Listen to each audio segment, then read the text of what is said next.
Salut tuturor și bine v-am regăsit la un nou episod pe Metin 2 ETH. Așa cum am promis și data trecută, în episodul de astăzi o să testăm Ninja Lame. Vedem că am caracterul lui Pescaru. Pe Pescaru sigur îl știți, la fel cum îl știți și pe Undiță. Caracterul este un Ninja Lame din nivel 120. Chiar sunt curios cum se descurcă. Vedem că are ceva misiuni făcute. Lipsesc câteva într-adevăr, dar majoritatea sunt făcute. Adică cred că are decât vreo 2 misiuni care mai trebuie să făcute. Nu o să dau click pe ele pentru că se resetează dacă dai click. Așa. Stați să văd cum are el așezate pe aici peturile și tot. Bă, se pare că are și petul în inventar. Cred că e... Ba nu, am crezut că e petul de la mine. Hai să activez chestiile astea. Alchimia e deja activată și are ceva timp, adică nu va trebui să-mi fac mari probleme. Văd că are pe cea antirăzboinici. Hai să vedem dacă are și una mai de generală cu tare, ceva de genul. Poate chiar cu 3 tare împotriva, gen sură, ninja și războinic, dar vedem imediat. Bă, se pare că nu are. O să stăm atunci cu cel antirăzboinic, pentru că războinicul e clasa cea mai întâlnită. Am chemat peturile, ați văzut și voi. Hai să băgăm noi pe aici toate astea. Pești, tot, să vedem cam cât dăm. Bă, de fapt nu o să-l testez aici, o să-l testez tot în regatul albastru, ca să nu cadă iteme, frate, pentru că, na, poate moare odată și să nu cadă itemul la om, știi? Așa, deci am venit și eu H1, vedem că e regatul albastru, chem încă o dată peturile. Așa, băi, dar mi se pare că am dat și eu un pet nemere, dar nu cred că mai are, sau dacă l-are, l-are pe undeva pe aici. Bă, ăsta cred că e de la mine, nu știu exact sigur, dar se poate să fie de la mine. Cum are, mă, vere, schedurile omul? Bă, stați că eu la skill-uri sunt mai complicat, adică eu îmi pun skill-uri de atac pe F-uri și celelalte așa separat. Hai să-mi pun pe F1 ăsta, ca să-mi fie mai ușor și să vedem cât dăm, de exemplu, într-un războinic cu ambuscada. 450.000. Deci am dat 450.000. Caracterul e bun, frate, adică ai un damage enorm. Stai că acum... stați că eram obișnuit, stați puțin, să activez combo-ul. La ninja, caracterul dă foarte bine, tipul a reușit să dea undeva la 900 de mii, damage-ul maxim. Dar ținând cont că a dat 900 de mii fără câteva chestii, văd că e un tip așa. Bă, iar l-am prins bine. Eu cu ninja lău nu sunt chiar atât de... nu mă acomodez chiar atât de ușor cu el. Pentru că nu sunt jucător de ninja, adică joc foarte rar ninja. Și pe serverul ăsta mi-e chiar mai greu din cauza că hiturile sunt puțin ciudate. Cei care joacă aici poate știu chestia asta. Dar nu e baie, adică gen, sunt hiturile ciudate pentru că e o leacă de lag prin map 1. Și se văd ciudat astea, adică eu în general încerc să mă uit tot timpul la mâinile caracterului atunci când atac, dar pe serverul ăsta mai apare lag-ul și nu-mi dau seama exact, adică pierd câteva hituri din cauza asta. Bine că am murit dintr-un hit. Hai să găsesc pe unul care mai rezistă să-i prind. Am dat și zici de ca cumva în el pe hit sau ceva de genul. Caracterul are, având schedurile full automat în cei care nu au apărări și chestii de genul. Acum am dat eu că am vrut. Așa, deci să nu îmi spuneți. Într-adevăr îmi asum chestia că nu sunt jucător de ninja prea bun. Dar învăț repede, adică dacă m-aș reapuca de ninja, pentru că în trecut am jucat mult ninja și am jucat ninja pe ro și na, bine, mi-am ieșit de mână între timp, nu-i mare bai. Hai să vedem, deci chiar mă încântă caracterul, Ninja Lame într-adevăr se pare că e o clasă care se merită, cred că chiar peste War Mental se pare, adică îmi place că poți să dai foarte mult pe skill-uri, dacă mă bag, uitați. Deci îmi dau camuflaj și dacă dau, de exemplu, ăsta e Bauhaus, deci ăsta e unul dintre cei mai buni de pe server și tot dai 6k normală, deci un 12k critică. Ceea ce e un damage mare, frate, adică 12k critic nu e un damage de aici de acolo. Ținând cont că, cum ați văzut și voi, nu aveam alchimie anti-caracter. Bă, se pare că au luat cineva mut. Am câteva mesaje pe aici, văd că ne dă mesaj și o Undiță. Nu știam că sunt pe contul ăla, filmez cu mine sau... Ci că dă-mi alea, mă, se pare. Așa, ăsta e Undiță. Așa mai glumim noi. Acum poate apar haterii, bă, dai țepe, așa. Bă, nu, frate, deci eu sunt, adică am un anumit cod al onoarei și de la mine nu o să vedeți țeapă, ținând cont că sunt, adică, nu știu, foarte mare parte din prieteni îmi lasă, deci am conturi, am euro la mine în cont, când, de exemplu, când găsesc ceva de cumpărat pentru ei, trimit sume, na, 100 de euro, 200 de euro, adică lumea are încredere, știi, nu poți să zici că dau țepe. Și așa mai glumim noi, gen țepar, dar omul știe, adică am datele la bundiță și la pescarul la amândoi, știi, și știu de 2 săptămâni pe băieți. Poate nici atât, poate decât o săptămână jumate, ceva de genul. Pentru că, na... și culmea că genul, gen chiar i s-a spart contul lui Undița acum câteva zile că luase keylogger, dar noroc cu Kenny că și-a recuperat itemele. Na, mai găsești câte unul care nu știe cum să facă rost de iteme și de câte un keylogger. Mi se pare sincer jalnic că chestia asta de a face profit. Adică, frate, serios, dai... Bă, îmi place că dă 40 de k pe ăsta. Dacă îl prinzi pe unul care nu are alchimie, anti-ninja, nici nu mai trebuie să te chinui să faci combo la pumnal. Îl bazi direct. Ia mă, hai să încercăm până la urmă. Dar nu găsesc caracter, deci aș încerca gen să dau pumnalul, dar ați văzut că gen dacă stau să dau hituri într-unul, deja din 7 hituri sau cât are combo, 6 sau 7, nu mai știu exact, moare instant caracterul și automat nu mai are rost, știi, să... Uitați, să dau 50 de k pe un hit, frate. Și majoritatea vedeți că dau câte 7-8 k pe hit. N-apuc să... Adică și dacă aș vrea să fac combo, nu rezistă la hiturile până la combo foarte mulți dintre jucători. Să vedem ce mai ce numai pe aici. Serios, dă-le. Așa. Și ce mai vreau să vă spun? Băieții mai au un caracter, dacă nu mă înșel, Sura Arme sau Șaman. Bă, chiar nu mai știu ce caracter au. Dar aș vrea să testez și un Sura Arme. O să vorbesc cu Băhaos, poate îmi dă el contul, că am mai vorbit de câteva ori cu el. Dacă nu, o să găsesc un alt Sura Arme de 120. Să vedem ce caracter se merită. Pentru că sunt mulți interesați de Metin 2H și nu știu clasa ideală. Vedem, na, eu asta încerc să fac, să vă arăt o clasă mai bună, așa. Care ar fi clasa cea mai bună. Șamanul, într-adevăr, deci ați văzut ce făceam eu cu șamanul, dar făceai bine în cei care nu aveau apărări. Dacă venea unul cu apărare la tine, nu prea aveai ce să faci cu șamanul, sincer. Și chiar dacă dădeai leac la 3 secunde, de exemplu, un mental cu misiunile făcute, dădea o critică de 30 de k în tine, sigur. Deci unul la fel cu aceleași teme ca ale tale și cu misiunile făcute, dădea 30 de k în tine. Deci leacul îți aducea înapoi 15k viață, dar na, înseamnă 15k ținând cont că ți iei 30 de k pe un singur skill. Na, e mai nașpa. Tipii ăștia fac duel, nu o să mă văd peste ei pentru că nu sunt nesiții la fațele astea. Deci caracterul chiar e bun. Hai să vedem dacă găsim să facem un duel cu cineva. Dar nu găsesc pe nimeni cu nivel mai mare așa pe aici. Chiar ar fi tare. Bine, sunt și dezavantajat pentru că regatul advers oferă 10% protecție și 10% atac celor din regatul respectiv. De exemplu, eu mi-aș lua de la ei cu 10% mai mult damage, ceea ce e destul de nașpa, știi? Așa. În general, duelurile ce și voi că se fac, de exemplu, arurile se fac în față la DT sau în V4, depinde, în V3, pardon. Depinde de situație. Un alt loc foarte, foarte bun pentru war duele mi se pare Nemere. Deci la Nemere știți că când intri, gen nu-și cere de la început lacrimă pe server. Își cere după, dar gen primul nivel e un tower, exact cum e în DT, dar gen fără mobi. Așa. Deci e un tower fără mobi. Și ai loc acolo să desfășori cât vrei tu, frate. Deci mi se pare grozav locul pentru war, duele, chestii de genul. Așa, mă, bă, hai să vedem tipul ăla de acolo cine e. Nu, se pare că nu. Deci caut un caracter din nivel mai mare să facem și noi un duel așa. Pentru că, na, celelalte let's play-uri le-am făcut cu Nemere, Razador. Deci am făcut cu toți boșii așa în afară de Uba, dar la Uba trebuie să ne trângem mai mult și ideea e că pe Uba e bătaie mare.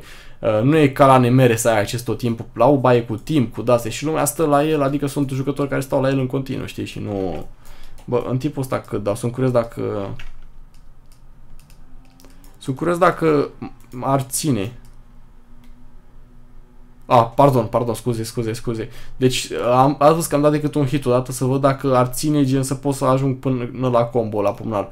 Dar cum am spus, ideea e, uitați, cum atacă ninja lău și până îl aruncă, deci până îl aruncă hiturile alea sunt suficiente încât să omori majoritatea jucătorilor de aici. Și nu prea am cum să fac nici dacă aș vrea combo la pumnal. Hai să vedem pe Peter, pe tipul ăsta, dacă reușim să facem ceva. Bă, deci am reușit până la urmă să prind pe tipul ăsta. Uitați că ăsta rezistă mai bine, adică chiar a rezistat mai bine. Hai să vedem, să facem din nou cerceios de tigru cu valoarea atacului. Ia că punem și cerceios de tigru. Am dat mai devreme cu un hit, deci am dat pumnalul rulant mai devreme cu un hit, mai aveam un hit, dar m-am încurcat. Deci eu mă uit foarte mult la cum atacă ăsta, dar se face puțin lag, de nu știu de ce se face lag, de exemplu când dau un turnul se face lag și am impresia, adică apăs din greșeală mai devreme, gen, nu știu cum să vă zic. Uitați, hai să facem din nou. Acum am apăsat mai târziu pentru că am zis, bă, să mă abțin, să nu apăs. Dar nu e, știu că sunt jucător mai bun de ninja, asta e, cum am spus, să-mi asum, frate. Nu sunt ceva bun jucător de ninja, probabil că nu sunt ceva bun jucător de niciun caracter din tot metinul, pentru că asta ar fi cam imposibil, frate. Ideea e că de ce e imposibil? E imposibil pentru că eu nu joc un singur caracter. Într-adevăr sunt jucători foarte buni, dar gen jucători care joacă un singur caracter de la începutul metinului. Am văzut, de exemplu, jucători care, chiar de când a început metinul, au jucat, de exemplu, numai sura arme. Și acum, după 7 ani de sura arme, deja sunt genial pe caracterul ăla, știi? Și pe ro, peste tot, deci sunt genial și în farmat, și în PvP, și în toate. Ei, eu sunt un om care joacă mixt, ați văzut și voi chestia asta, adică încerc să diversific. Și sunt caractere, mă rog, ideea e că înainte jucam mai bine ninja, dar acum, după pauză, un an, jumate, vă dați seama că iar am dat mai devreme. Bă, deci am impresia, nu știu ce am impresia că gen, bă, hai să vedem. De fapt, nu o să schimb safirul pentru că oricum ne apropiem de sfârșitul clipului. Dar, înainte jucam mai bine, cum am spus, dar după un an jumate pauză, cred că și voi uitați multe chestii. Și gen, trebuie să fac din nou reflexele, pentru că în general la un caracter asta contează cel mai mult reflexele. Deci dacă vreți să fiu un jucător bun de ninja, nu știu, dacă aș fi în locul vostru, aș începe cu alt joc cu reflexe unde trebuie să ai reflexe foarte ascuțite, gen CSGO sau ceva, și după să fie ușor pe ninja, știi? Pentru că să ai reflexe pe CSGO e un lucru greu și după ce ai reușit, adică să stai 2-3 luni pe CSGO și după încerci ninja, automat ești super activ, adică când vezi că ai făcut combo, bam, instant combo din pumnal rulant. Și altfel e treaba. Am văzut tipi, nu știu cum se face chestia aia, care reușesc să dea de 4 ori pumnalul rulant, dar ideea e că știu să fac chestia aia, știu să fac de 3 ori doar de 4 ori doar versus mental. Bă, hai să vedem un tipul ăsta.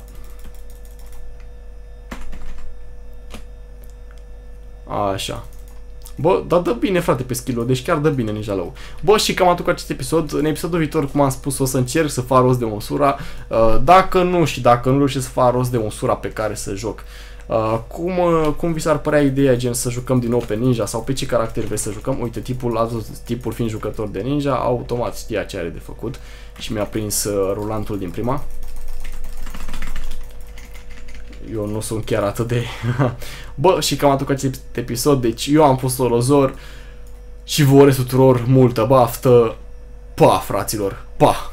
Caracter. Bă, se pare că a luat cineva mut. Am câteva mesaje pe aici, văd că ne dă mesaj și o Undiță.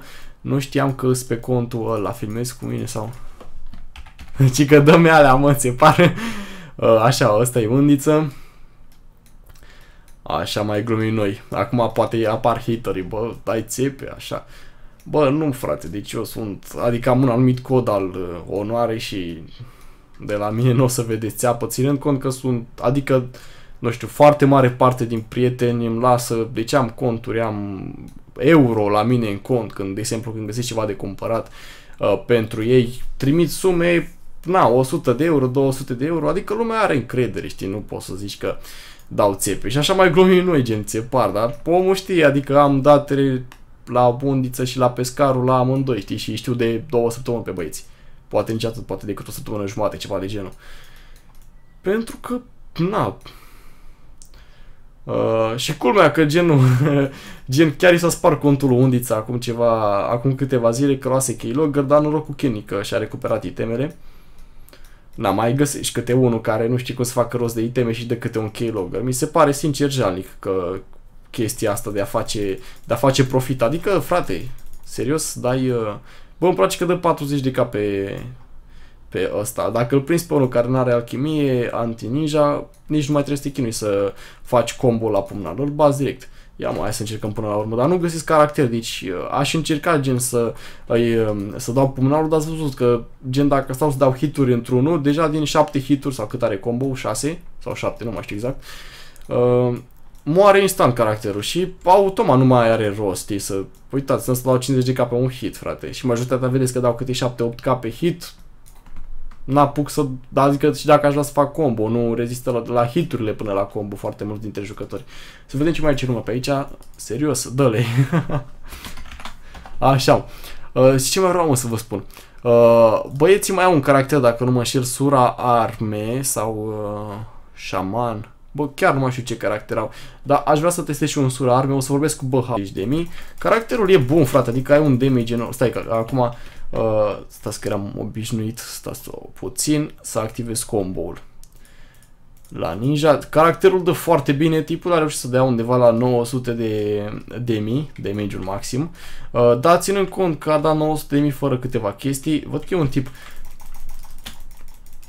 Așa. Bă, iar n-am prins bine. Eu cu ninja lău nu sunt chiar atât de... nu mă acomodez chiar atât de ușor cu el. Pentru că nu sunt jucător de ninja, adică joc foarte, foarte rar ninja. Și pe serverul ăsta mi-e chiar mai greu din cauza că hiturile sunt puțin ciudate. Cei care joacă aici poate știu chestia asta. Dar nu e baie, adică gen, sunt hiturile ciudate pentru că e o leacă de lag prin map 1. Și se văd ciudat asta, adică eu în general încerc să mă uit tot timpul la mâinile caracterului atunci când atac, dar pe serverul ăsta mai apare lag-ul și nu-mi dau seama exact, adică pierd câteva hituri din cauza asta. Bine că am omorât dintr-un hit. Hai să găsesc pe unul care mai rezistă să-i prind. Am dat 60 de k cumva în el pe hit sau ceva de genul. Caracterul are, având schedurile full automat în cei care nu au apărări și chestii de genul. Acum am dat eu că am vrut așa, deci să nu îmi spuneți, într-adevăr îmi asum chestia că nu sunt jucător de ninja prea bun. Dar învăț repede, adică dacă m-aș reapuca de ninja, pentru că în trecut am jucat mult ninja și am jucat ninja pe ro și na, bine, mi-am ieșit de mână între timp, nu-i mare bai. Hai să vedem, deci chiar mă încântă caracterul, Ninja Lame într-adevăr se pare că e o clasă care se merită, cred că chiar peste War mental se pare, adică îmi place că poți să dai foarte mult pe skill-uri, dacă mă bag, uitați, deci îmi dau camuflaj și dacă dau, de exemplu, ăsta e BH-ul, deci ăsta e unul dintre cei mai buni de pe server și tot dai 6k normală, deci un 12k critică. Ceea ce e un damage mare, frate, adică 12k critic nu e un damage de aici de acolo. Ținând cont că, cum ați văzut și voi, nu aveam alchimie anti de mai mare să facem și noi un duel așa, pentru că, na, celelalte let's play-uri le-am făcut cu Nemere, Razador, deci am făcut cu toți boșii așa în afară de Oba, dar la Oba trebuie să ne trângem mai mult și ideea e că pe Oba ai bătaie mare. Nu e ca la Nemere să ai acces tot timpul, la Oba e cu timp, cu dase și lumea stă la el, adică sunt jucători care stau la el în continuu, știi, și nu... Bă, în tipul ăsta cât dau, sunt curios dacă ar ține. Pardon, scuze. Deci am văzut că am dat decât un hit odată să văd dacă ar ține, gen să pot să ajung până la combo, la pumnal.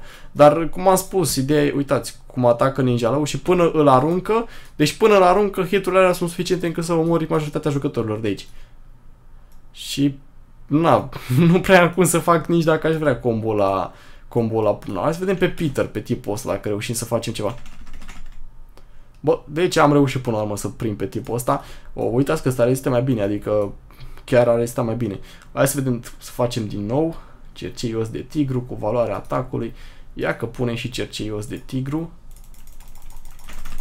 Am dat mai devreme cu un hit, deci am dat pumnalul rulant mai devreme cu un hit, mai aveam un hit, dar m-am încurcat. Deci eu mă uit foarte mult la la cum atacă ăsta, dar se face puțin lag, de nu știu de ce se face lag, de exemplu când dau un turn se face lag și am impresia, adică apăs din greșeală mai devreme, gen, nu știu cum să vă zic. Uitați, hai să facem din nou. Acum am apăsat mai târziu pentru că am zis, bă, să mă abțin, să nu apăs. Dar nu e, ba, știu că sunt jucător mai bun de ninja, asta e, cum am spus, să-mi asum, frate. Nu sunt cel mai bun jucător de ninja, probabil că nu sunt cel mai bun jucător de niciun caracter din tot metinul, pentru că asta ar fi cam imposibil, frate. Ideea e că de ce e imposibil? E imposibil pentru că eu nu joc un singur caracter. Într-adevăr sunt jucători foarte buni, dar gen jucători care joacă un singur caracter de la începutul metinului. Am văzut, de exemplu, jucători care chiar de când a început metinul au jucat, de exemplu, numai sura arme. Și acum, după 7 ani de sura arme, deja sunt genial pe caracterul ăla, știi? Și pe ro, peste tot, deci sunt genial și în farmat, și în PvP, și în toate. O să poate îmi dă el contul, că am mai vorbit de câteva ori cu el. Dacă nu, o să găsesc un alt sura arme de 120, să vedem ce caracter se merită. Pentru că sunt mulți interesați de Metin 2ETH și nu știu clasa ideală. Vedem, na, eu asta încerc să fac, să vă arăt o clasă mai bună, așa. Care ar fi clasa cea mai bună. Șamanul, într-adevăr, deci ați văzut ce făceam eu cu șamanul, dar făceai bine în cei care nu aveau apărări. Dacă venea unul cu apărare la tine, nu prea aveai ce să faci cu șamanul, sincer. Și chiar dacă dădeai leac la 3 secunde, de exemplu, un mental cu misiunile făcute, dădea o critică de 30k în tine, sigur. Deci unul la fel cu aceleași teme ca ale tale și cu misiunile făcute, dădea 30k în tine. Deci leacul îți aducea înapoi 15k viață, dar na, înseamnă 15k ținând cont că ți iei 30k pe un singur skill. Na, e mai nașpa. Tipii ăștia fac duel, nu o să mă văd peste ei pentru că nu sunt nesimțiți la fațele astea. Deci caracterul chiar e bun. Hai să vedem dacă găsim să facem un duel cu cineva. Dar nu găsesc pe nimeni cu nivel mai mare așa pe aici. Chiar ar fi tare. Bine, sunt și dezavantajat pentru că regatul advers oferă 10% protecție și 10% atac celor din regatul respectiv. De exemplu, eu mi-aș lua de la ei cu 10% mai mult damage, ceea ce e destul de nașpa, știi? Așa. În general, duelurile ce și voi că se fac, de exemplu, warurile se fac în față la DT sau în V4, depinde, în V3, pardon. Depinde de situație. Un alt loc foarte, foarte bun pentru war duele mi se pare Nemere. Deci la Nemere știți că când intri, gen nu-și cere de la început lacrimă pe server. Își cere după, dar gen primul nivel e un tower, exact cum e în DT, dar gen fără mobi. Așa. De ce un tower fără mobi? Și ai loc acolo să desfășori cât vrei tu, frate. Deci mi se pare grozav locul pentru war-uri, duele, chestii de genul. Așa, mă, bă, hai să vedem tipul ăla de acolo cine e. Nu, se pare că nu. Deci caut un caracter. Salut tuturor și bine v-am regăsit la un nou episod pe Metin 2ETH. Așa cum am promis și data trecută, în episodul de astăzi o să testăm Ninja Lame. Vedem că am caracterul lui Pescaru. Pe Pescaru sigur îl știți, la fel cum îl știți și pe Undiță. Caracterul este un Ninja Lame din nivel 120. Chiar sunt curios cum se descurcă. Vedem că are ceva misiuni făcute. Lipsesc câteva într-adevăr, dar majoritatea sunt făcute. Adică cred că are decât vreo 2 misiuni care mai trebuie să făcute. Nu o să dau click pe ele pentru că se resetează dacă dai click. Așa. Stați să văd cum are el așezate pe aici peturile și tot. Bă, se pare că are și petul în inventar. Cred că e... Ba nu, am crezut că e petul de la mine. Hai să activez chestiile astea. Alchimia e deja activată și are ceva timp, adică nu va trebui să-mi fac mari probleme. Văd că are pe cea antirăzboinici. Hai să vedem dacă are și una mai de generală cu tare, ceva de genul. Poate chiar cu 3 tare împotriva, gen sură, ninja și războinic, dar vedem imediat. Bă, se pare că nu are. O să stăm atunci cu cel antirăzboinic, pentru că războinicul e clasa cea mai întâlnită. Am chemat peturile, ați văzut și voi. Hai să băgăm noi pe aici toate astea.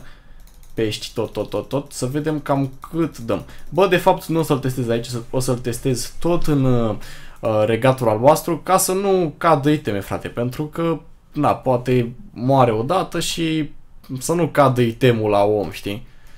Așa, deci am venit eu H1, vedem că e regatul albastru, chem încă o dată peturile. Așa, Băi, dar mi se pare că am dat și eu un pet nemere, dar nu cred că mai are. Sau dacă l-are, l-are pe undeva pe aici. Bă, ăsta cred că e de la mine. Nu știu exact sigur, dar se poate să fie de la mine. Cum are, mă, vere schiedurile omul? Bă, stați că eu la skill-uri sunt mai complicat. Adică eu îmi pun skill-uri de atac pe F-uri și celelalte așa separat.